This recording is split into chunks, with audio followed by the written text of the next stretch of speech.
All right, trade recap. This is from Monday. This day was a loss, but first trade was meant to be a win, I guess. So I was bullish. We tapped into this 1 hour gap right on open low.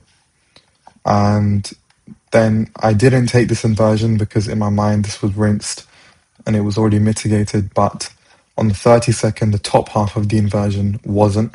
But I wasn't paying attention to the 30-second. So that was a valid trade. That would have been a win, and it would have hit a 1 to 3 up there. Going like this, doing something like this, and then doing a 1 to 3.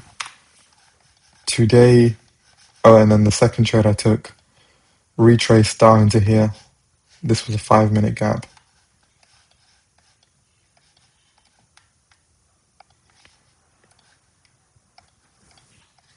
Five-minute gap there.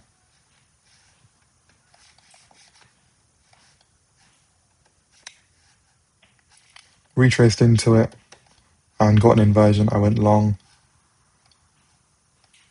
and it got stopped out. Fine. But that was fine because that trade, I followed all my rules and everything. Second trade's annoying because I missed that, and that was definitely a valid trade. And I also need to backtest the effect that mitigated gaps are having because, to be honest, based off yesterday and today, 2 winning trades formed out of mitigated IFEGs. Then again, to be honest, I say that this gap was fully mitigated by this wick. And if this trade lost, I would most likely blame it on the gap being mitigated. So I think this is hindsight quote me talking about the mitigated gap. Today,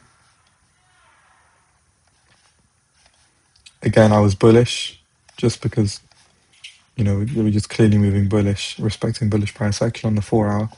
So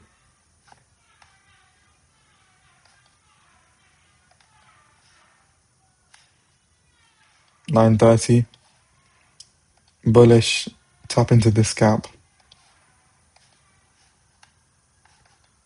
And again, there was a mitigated gap entry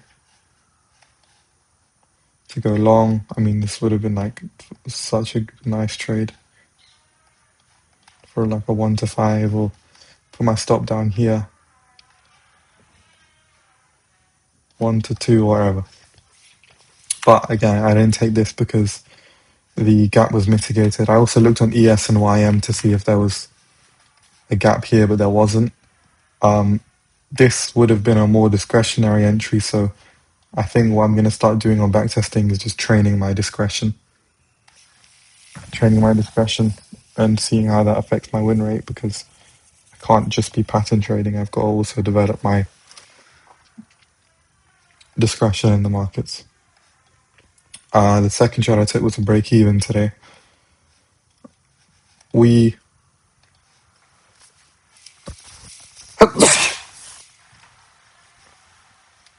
seem to be reacting bearish out of this 1 hour gap when I was bullish, reacting bearish. We got a 15-minute inversion.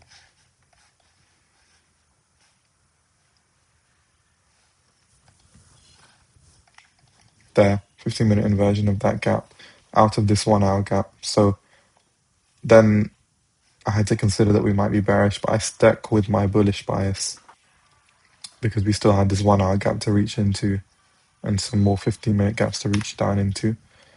I based my trade off of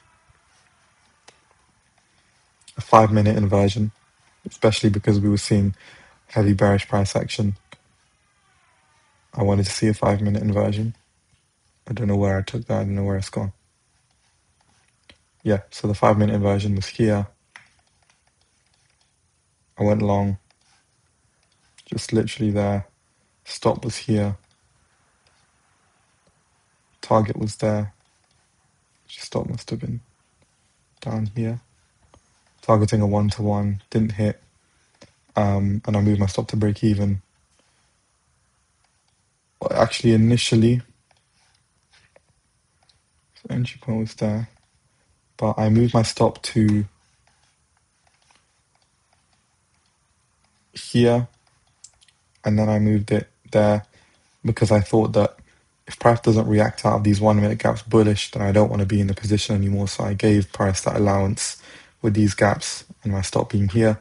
But when I saw that we weren't really displacing, when I saw that we didn't get a change in state of delivery there, I just moved my stop to break even, and that got stopped. Tiny bit of profit on the day, like I took break even a bit early, and that's it. So Monday, to be honest, was it really a potential win?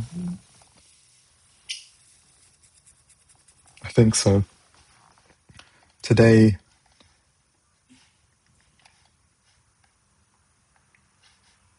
today, potential win, yeah, but mitigated gap at the same time, though. Definitely something to take is that I need to backtest the win rate of using these mitigated gaps, and that's it.